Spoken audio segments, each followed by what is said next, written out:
함께 인사 좀 하시죠. 영혼이 잘됨처럼 범사가 잘 되길 바랍니다. 인사하시죠. 안녕하세요. 반갑습니다. 영혼이 잘됨처럼 범사가 잘 되는 복들 있게 되길 바랍니다.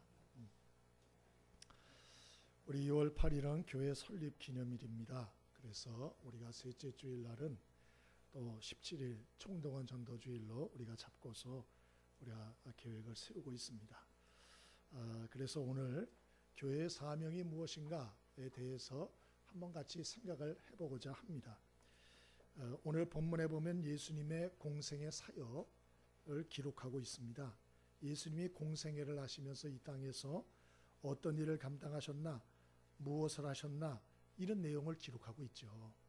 이런 말씀은 우리에게 예수님의 사역을 계승한 곳이 교회이기 때문에 이 교회가 뭘 해야 되나, 또 교회와 성도들이 어디에 관심을 가지고 살아야 되나, 이런 것들을 잘 알려주는 그런 귀한 지침이 되는 말씀입니다. 오늘 이 말씀을 우리가 잘 마음에 새기고 우리 실천들 하셔서 우리가 하나님의 교회도 튼튼히 세울 뿐만 아니고 여러분의 영육 가운데도 하나님이 부어주시는 놀라운 기쁨과 또 축복을 누릴 수 있게 되기를 바랍니다. 그럼 교회의 사명은 무엇인가? 35절 같이 한번 읽어보겠습니다. 35절입니다. 함께 읽습니다. 자, 시작. 예수께서 모든 도시와 마을에 두루 다니사 그들의 회당에서 가르치시며.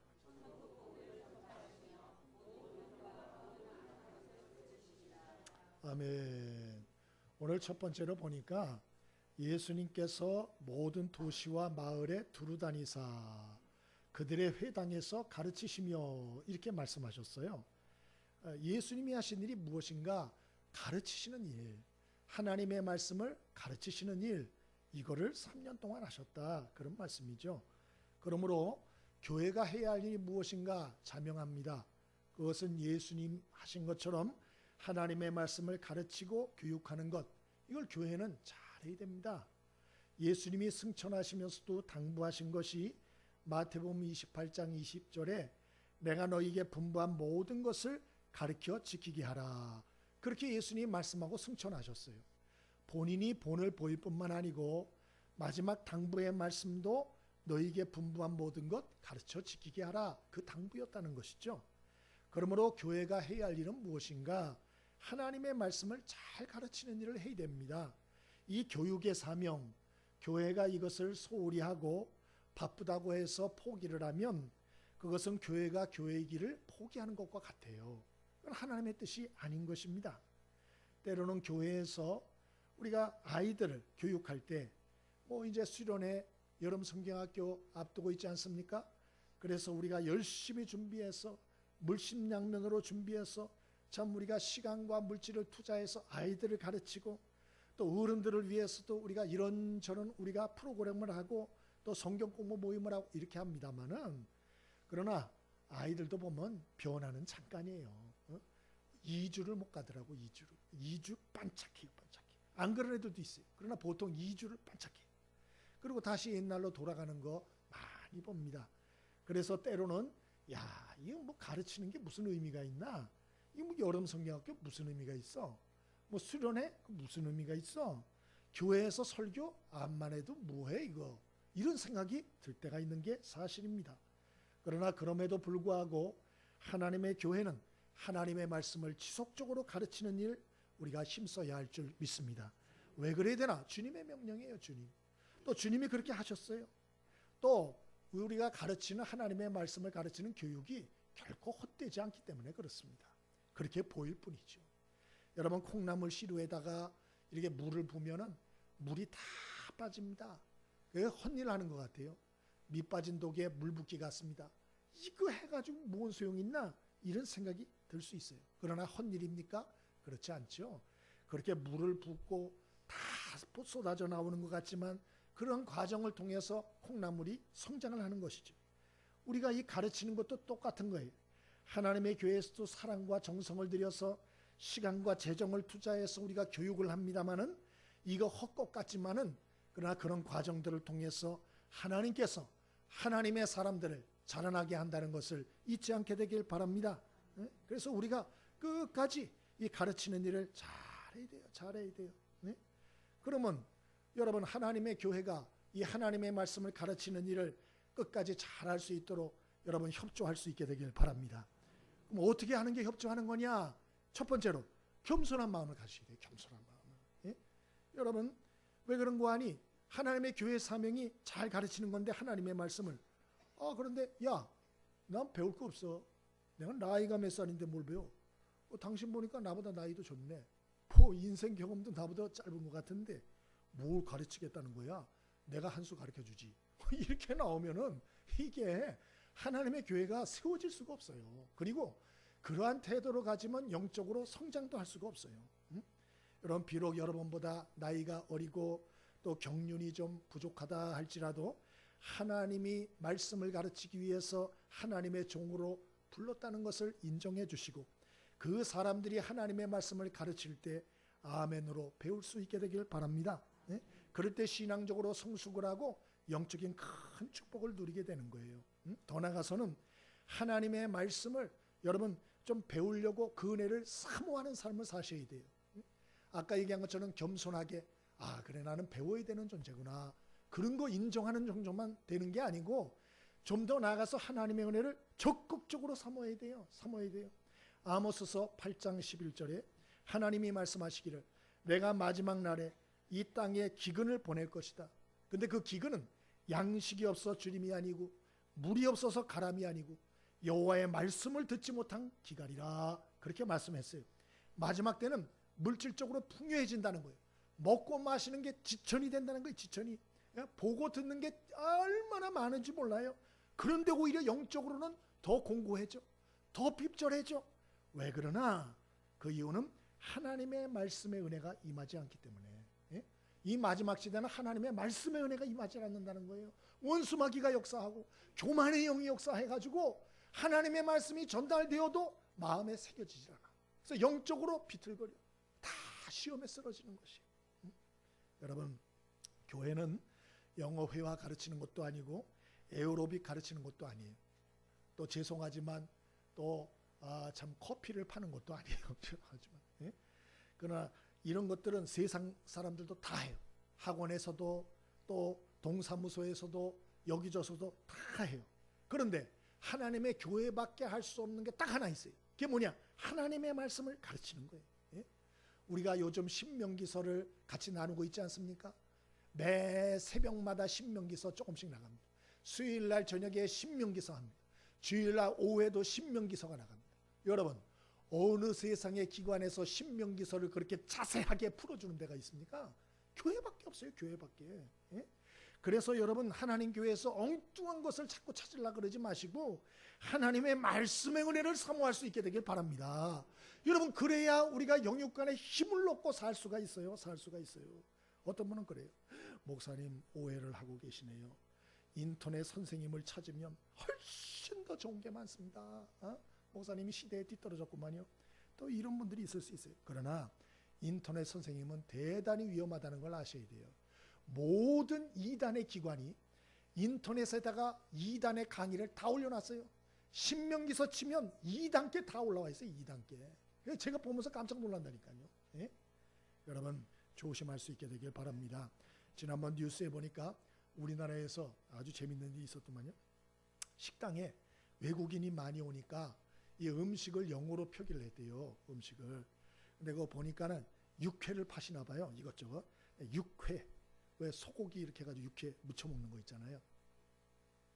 안 좋아하시나 봐요. 근데 육회를 영어로 어떻게 번역을 해놨는 거 아니? 6 times 이렇게 해놨대요. 진짜로 6 times. 뉴스에 나왔어요. 6 times. 그리고 죄송합니다. 영어 모르는 분 또 6 times가 뭔지 모르시죠? 6번이란 얘기예요. 육회 그거를 소고기 육회가 아니고 하나 둘 셋 넷 육회 6 times 이렇게 적어놓고 곰탕은 bear soup, 동태찌개는 dynamic stew 이렇게 실제로 그렇게 해놨대요. 근데 왜 그렇게 하나 사장한테 물어봤더니 그 사장님이 구글 번역기에다가 곰탕 하니까 그렇게 나온 거예요. 그래서 그냥 빼가지고 붙인 거예요. 그냥 빼서 육회 하니까 그렇게 나오니까 그냥 붙이고. 여러분 너무 인터넷 선생님을 과신하지 않게 되길 바랍니다. 여러분 하나님은요 질서의 하나님이시라서 여러분의 영혼을 위한 말씀, 은혜의 말씀은 하나님이 누굴 통해서 주시느냐? 여러분이 속한 교회의 목회자를 통해서 하나님 주신다는 걸 잊으시면 안 돼요. 너무 군것질 많이 하려고 그러지 마세요. 예? 군것질 많이 하면요 병에 걸려요. 그러니까 제발 좀 하나님의 교회에서 나와서 하나님의 말씀으로 은혜 받는 일, 그걸 사모할 수 있게 되길 바랍니다.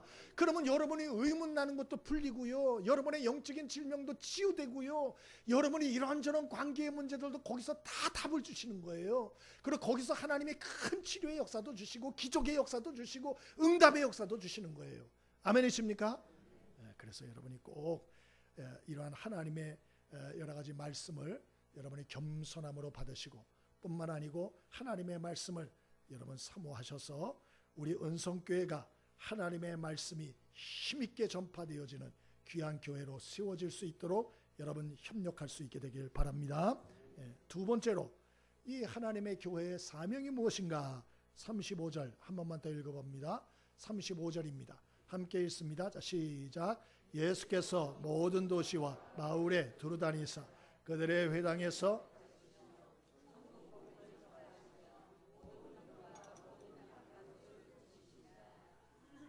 아멘. 오늘 두 번째 보니까 예수님이 다니시면서 모든 병과 약한 것을 고치시니라 그렇게 돼 있습니다. 예수님 무엇 하셨나? 약한 사람들을 치유하시는 치유 사역을 하셨어요. 그러면 교회가 어떤 곳이 되어야 되나? 교회도 사람들을 영육간에 치유하는 곳이 되어야 된다, 이 말씀을 주는 것입니다. 물론 전인적인 치유를 말하는 것이죠. 마태복음 9장에만 보더라도 예수님이 침상에 들려온 중풍병자를 치료하신 얘기가 나오고, 12의 혈루증으로 고생하는 여인을 치료해 주신 얘기가 나오고, 죽었던 소녀를 살려내신 얘기가 나오고, 두 소경에 눈을 뜨게 하신 얘기가 나오고, 귀신 들려서 벙어리 된 사람들의 이 귀신을 쫓아주시고 벙어리를 고쳐주신 얘기가 많이 나오고 있어요. 이 9장에만 하더라도 대여섯 건이 나오고 있어요. 예? 오늘날도 하나님은 하나님의 교회에서 치유의 역사를 일으키세요. 치유의 역사는 누가 일으키죠? 제가 일으킵니까? 아이고 어려운 소리. 그렇지 않아요. 우리 주님께서, 성령께서 하나님의 교회를 통해서 지금도 치유의 역사를 일으킨다는 걸 잊지 않게 되길 바랍니다. 그럼 우리가 어떻게 병원뿐만 아니고 하나님의 교회에서도 이런 치유의 은혜를 경험할 수 있을 것인가? 두 가지 하시면 돼요. 두 가지. 첫 번째로 내가 병든 자라는 걸 인정하셔야 돼요. 내가 병든 자임을 인정하라. 여러분, 왜 치료가 안 되나? 병이 있어요. 근데 그걸 병으로 인정을 안 하는 거예요. 내가 병이 있는데도 아유 그게 무슨 병이야, 사람들은 다 그런 거야, 아 이건 병축에도 안 끼어, 이렇게 하는 거예요. 그래서 치유 역사가 일어나질 않는 거예요. 이 갑자기 이 급사하는 분들이 계십니다. 그런데 그분들 가족들과 얘기를 해보면 2-3년 전에 몸에 이상 수치가 왔다는 거예요. 병원에서 재검진을 한자 그러든지 아니면 몸에 이상한 징조가 나타났다는 거예요. 근데 그걸 그때 어떻게 하나? 아 이거 아무것도 아니야, 그 문제도 아니야, 병도 아니야. 병원에 가지도 않고 약도 먹지도 않고 그러다가 그냥 갑자기 안타까운 그러한 일 가운데 빠지는 분들이 종종 있다라는 것입니다. 여러분, 내가 병이 있으면 병이 있다라는 걸 인정할 수 있게 되길 바랍니다. 그래서 옆에 사람에게 인사 좀 하시죠. 저는 병이 들었습니다.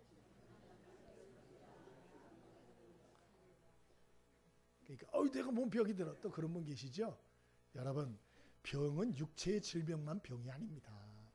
병은 성경이 말하는 건 마음의 병이 더 큰 병이에요. 그건 약도 없어요. 아니, 감기나 들었으면 무슨 약이나 있지. 마음의 질병은요, 병원 가도 약이 없어요. 약이. 예? 또 관계의 병, 인격적인 병, 영혼의 병은 어떻게 할 거예요? 이거는 방법이 없어요. 방법이. 또 습관의 병도 있잖아요. 도박 중독 병입니다. 술 중독 병입니다. 음란 중독 병이라고요, 이거. 근데 그걸 병으로 인정을 안 하는 거예요. 그러니까 자꾸 더 힘들어지는 거예요. 더 힘들어지는 것입니다.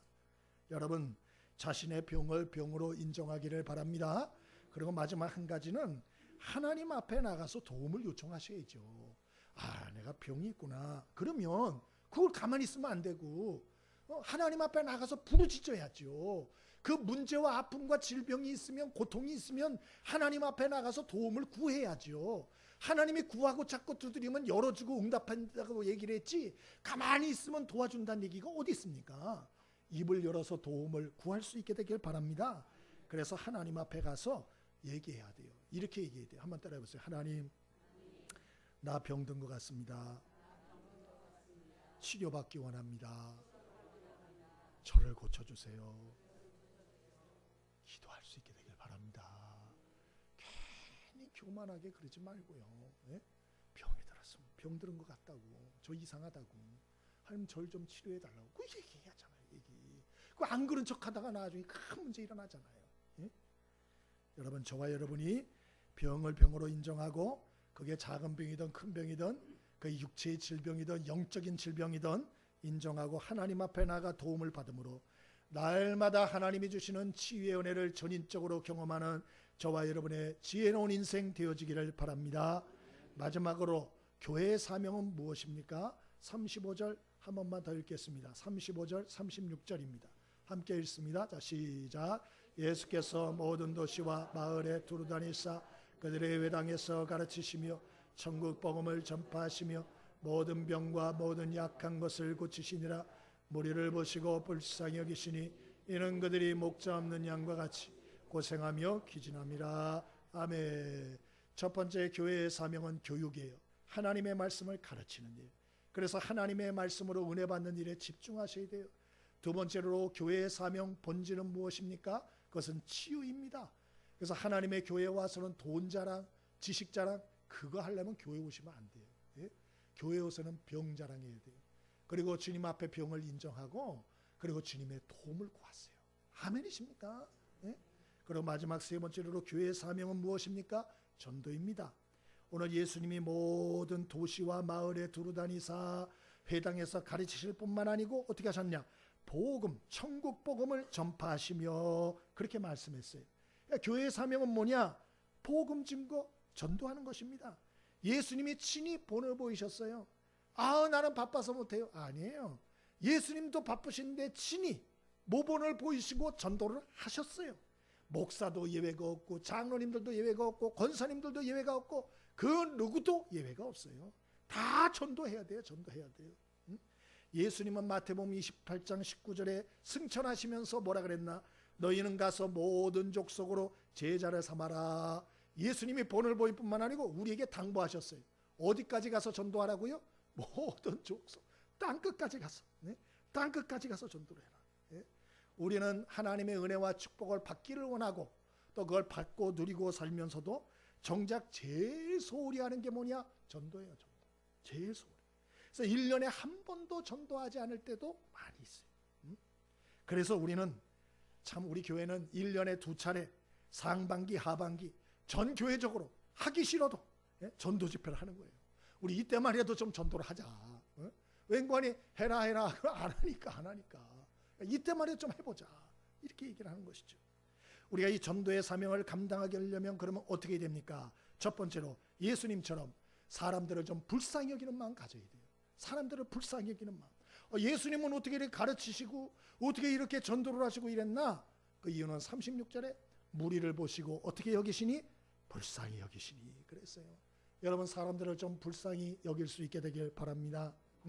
그러면 어떻게 사람들을 불쌍히 여길 수 있나? 첫 번째로 사람들은 자기의 운명을 모른다는 걸 아셔야 돼요. 여러분 목자 없는 양 같음을 인하여 예수님이 저들을 불쌍히 여겼다 그랬어요. 양은 목자가 있으면 자기 앞길을 알아요. 미래를 맡기니까. 그러나 목자가 없는 사람들은 자기 운명을 몰라요. 기약이 없어, 기약이. 그래서 어떻게 왜 우리가 사람들을 불쌍히 여겨야 되나? 저들은 자기 운명을 모른다고요. 그래서 불쌍히 여겨야 돼요. 작년 12월에 충북 제천에서 스포츠센터 화재 사건이 일어나지 않았습니까? 최연소 희생자의 이름이 김다애라는 그러한 양이에요. 학생이에요. 전교 1, 2등 했대요. 제천여고에서. 숙명여대에서 작년에 공대를 세우고 인재 스카웃을 위해서 전국을 돌 때 이 제천여고를 와가지고 작년 1월에 이 장학생 영입을 위해서 이 김다혜 양을 면담을 했대요. 면담을 하고 11월 달에 장학생 합격증 통지를 보냈다는 거예요. 4년 장학생, 4년 장학생.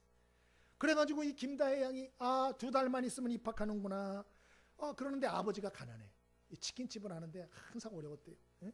그래서 아버지한테 폐를 끼치지 말아야지. 얼마나 이뻐요. 그래서 스포츠센터 매점에서 아르바이트를 하다가 화재가 나가지고 나오지 못하고 거기서 죽었어요. 너무 안타깝죠. 여러분, 너무 안타깝죠. 그런데 여러분, 이게 김다혜 양만의 문제가 아니에요. 예? 우리 주위에는 자신이 마지막이라는 것을 알지 못하고 죽음의 길을 가는 사람이 여러분 예상외로 많다는 걸 아셔야 돼요. 예? 여러분 주변에 있는 사람들 가족들이 천년 만년 살 것 같죠? 예? 한 120살까지 살 것 같죠? 그렇게 되길 바랍니다. 근데 죄송하지만 그렇지 않을 수 있다는 걸 명심하셔야 돼요. 근데 그 사람들은 자기들의 운명을 모른다고. 죽은 다음에 지옥의 심판이 있다는 것도 몰라요. 자기 죽음이 코앞일 수 있다는 걸 모른다고요. 그래서 예수님은 저들을 불쌍히 여기셨다 그랬어요. 불쌍히. 또 왜 예수님은 이 사람들을 불쌍히 여기셨나? 그것은 자신들의 영혼의 목자가 없기 때문에 그랬어요. 영혼의 목자가 없는 거예요. 예? 그러니까 영혼의 목자가 없으니까 자기가 알아서 다 해야 되니까 모든 게 힘들어.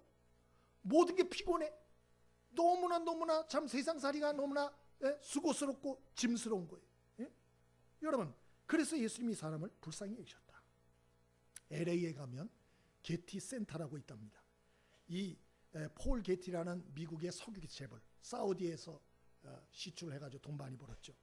이분이 1980년 출생해서 1970년에 돌아가셨는데 이분이 박물관을 지었어요. 이 박물관 미술관을 짓는데 14년 걸렸고 건축비가 1조 5천억 들었습니다. 그러니까 한번 여러분이 LA에 가면 이 게티 센터를 한번 꼭 가봐야 될 것 같아요. 근데 자녀들이 이것은 기부해서 지은 건데요. 이 아름다운 정원과 예술품, 조각품, 골동품들이 어마어마하대요. 이 폴 게티라고 하는 사람의 일생을 영화한 게 올더머니라고 보신 분도 있을 거예요. 근데 흥행에는 실패했다 그래요. 7만 명 봤다 그러는데 이 폴 게티라는 석유 재벌의 말년을 이렇게 재구성한 것인데요. 이 석유 재벌이 나중에 어떻게 됐나? 뭐 이런 얘기를 이제 거기다가 기록을 해놓은 거예요. 근데 이분이 거기에 보면 그런 얘기가 나온대요. 부자가 된다는 것은 뜻밖의 일들을 만나게 된다는 것을 의미한다. 생각지도 않은 일들, 원치도 않은 일들을 만난다. 선택할 것이 많아진다. 이것은 엄청난 제약이 시작됐음을 의미한다. 이렇게 이분이 얘기를 했대요. 그리고 이분이 이제 그것을 보았다. 뭐 이런 식으로 뭐 얘기를 하는데 여러분이 아시는 것처럼 이 폴 게티는 결혼을 5번 했어요. 5번. 그리고 아들이 5명 있었는데 다 일찍 죽었어요. 일찍 죽었어요. 전부 다. 그리고 이분이 할 수 없어가지고 손주한테 기대를 하고 손주한테 자기의 재산과 지식을 물려주려고 아들이 하나 남았었는데 그 아들은 마약 중독으로 또 폐인이 됩니다. 폐인이. 근데 이 손주가 하나 있어서 얘한테 이제 물려줘야겠다. 그러고 딱 했는데 문제는 뭔가 하니 이 손주가 뭐 그 영화에 나옵니다만은 유괴돼요. 유괴돼 가지고 나중에 이제 돈 주고 돌아오긴 합니다만은 이 충격 때문에 얘가 나중에 평생 마약과 술에 찌듭니다. 그래 20대에 벌써 약물 과다 복용으로 휠체어 생활을 하다가 생을 마감하죠. 기가 막힌 거야. 다 죽어. 자식 5 있었는데 다 죽습니다. 마약 중독으로 하나 남아있던 것도 폐인되고요. 예? 그리고 손주 하나 딱 남아있었는데 그 손주도 유괴로 인해서 나중에 마약 중독자가 돼서 휠체어 생활하다가 죽습니다. 기가 막히죠. 이분이 그 글에다가 그런 저기를 제가 써놓은 걸 봤어요. 나는 혈육을 믿었다. 손자에게 나의 쌓은 지식과 재산을 물려주고 싶어 했다. 그러나 하나같이 내 돈만 바라봤지. 물론 영화만 보시면 안 돼. 그 영화는 조금 편파적으로 해놨더라고 제가 보니까. 아주 폴 게티를 수전노로 그려놨더라고요. 했는데 근데 실제로는 그렇지 않다라는 얘기는 있어요. 들어보세요. 이분이 남긴 거예요. 남긴 글이에요. 나는 혈육을 믿었다. 손자에게 나의 쌓은 지식과 재산을 물려주고 싶어 했다. 그러나 하나같이 내 돈만 바라봤지 삶의 지혜나 지식에는 관심도 없고 오로지 돈만 바라보고 있었다. 내 주변의 사람들은 마치 기생충과 같았다. 이렇게 글을 썼어요. 주변의 사람들이 뭐 같다고요? 기생충. 내게 원하는 건 돈밖에 없어. 그런 사람들한테 어떻게 자기의 재산을 다 넘겨주겠어요. 그래서 이분이 그 글에다 끝에다 이랬었는데 그래서 나는 물건이 좋다. 예술품, 미술품, 조각품이 좋다. 왜냐? 적어도 그것은 겉과 속이 다르지 않기 때문에 나를 실망시키지 않고 변화되지 않고 사람에게서 발견할 수 없는 순수함이 그 속에 있기 때문이다. 그렇게 글을 썼대요. 그러니까 너무 영화에 세뇌되지 마십시오. 영화 굉장히 안 좋게 썼더라고요. 그리고 이분이 이제 그 장면 보면은 뭐 실제로 그랬는지 모르겠습니다만은 실화에 근거했다 그러니까 마지막 죽을 때 이분이 잠자다 심장에 통증의 이상을 느껴서 그 집사를 부르죠. 근데 나타나지 않아요. 거실에 나와요. 집사를 불렀는데 응답이 없어요. 거실 중간에 쓰러지잖아요. 벽에 그림이 하나 걸려 있는데 그 그림이 뭐냐? 뭐 여러분이 그 아는 뒤로의 모자상이라고 그 엄마가 아기를 이렇게 쳐다보고 있는 그 장면. 그걸 가슴에 숨겨뒀어요. 그리고 이게 뒤로의 그림인데 가격이 150만 불이래요. 150만 불. 그걸 가슴에다 품고 생을 마감했다. 그 영화에 보면은 그걸 어떻게 해석을 했는가 하니 이 수전노 같으니라고 그래 그 그림이 뭐가 중요하다고 그거를 가슴에 뭐 이런 식으로 이제 했더라고요 보니까. 근데 과연 그럴까 조금 생각을 해볼 필요가 있어요.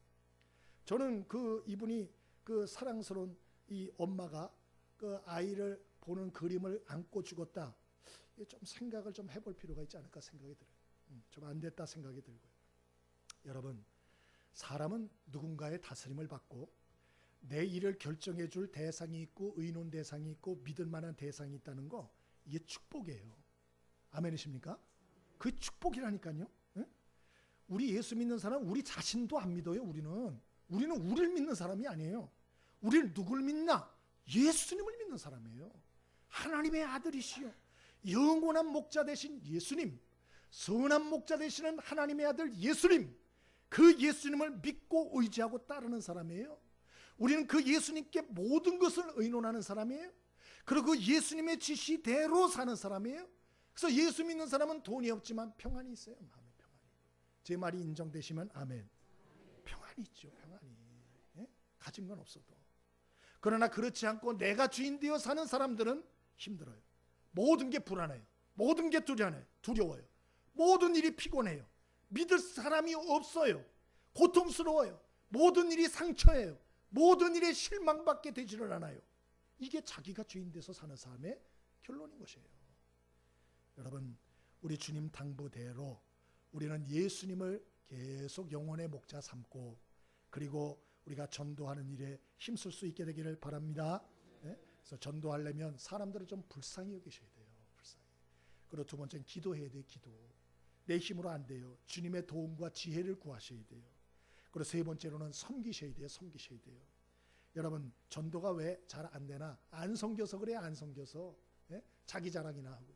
그러면 안 돼요. 전도는 예수님처럼 해야 돼요. 예수님 보세요. 상대의 필요를 채워주잖아요. 섬겨주잖아요. 예? 아픈 사람은 고쳐주고 배고픈 사람은 먹여주고 예수님이 이렇게 사랑을 주면서 예수님 말씀하시잖아요. 우리도 마찬가지. 직업으로 고민한 사람이 있으면 문제 해결을 위해서 기도해주고 도울 게 있으면 도와주고 아픈 사람들은 약이라도 하나 좀 사다 주고 그리고 기도해주고 외로운 사람들은 찾아가서 좀 말동무가 되어주고 물질적으로 어렵고 가난한 사람들은 좀 가서 밥이라도 한 끼 사주고 그리고 좀 기도해주고 그래야 돼요. 그래야 돼. 그렇게 섬겨야 영혼을 얻을 수 있어요. 아멘이십니까? 예? 마지막으로는 초청해야죠. 우리 전도 집회 같은 때 우리가 입술이 둔하기 때문에 이런 자리에 함께 오면 여러분 목사를 왜 세워놨어요? 그런 거 하라고 있잖아요. 그러니까 여러분이 어려우면 이 자리에만 오면 그리고 제가 복음을 전하잖아요. 응? 말씀을 마치겠습니다. 여러분 대화를 아무리 서로 오래 해도 서로 초점이 맞지 않으면 성과가 없고 시간 낭비만 하죠. 예? 신앙생활도 똑같아요. 우리가 신앙생활해도 하나님이 어디에 관심이 있나? 예수님이 어디에 관심이 있고 어디에 초점이 있나? 이거는 하나도 관심이 없고 자꾸 내 생각만 자꾸 고집을 하면 영원한 평행선으로 갈 수밖에 없어요. 여러분, 주님의 관심은 교육에 가 있어요. 주님의 관심은 치유에 가 있어요. 주님의 관심은 영혼 구원에 가 있습니다. 여러분 잊지 마시고 우리 신앙생활 할 때 겸손하게 가르침을 좀 받는 일에 힘쓰시고 그리고 치유받는 일에 힘쓰시고 그리고 또 주님의 마음을 품고 전도하는 일에 힘쓰셔서 저와 여러분의 신앙이 형식적으로 또 신앙적인 습관으로 그렇게 되지 말고 날이 갈수록 추해지는 그러한 인생이 되지 말고 날이 갈수록 아름다워지고 또 우리 교회도 날이 갈수록 아름다워지는 우리 교회로 세울 수 있게 되기를 바랍니다. 우리 찬송 한 장 같이 드리겠습니다. 455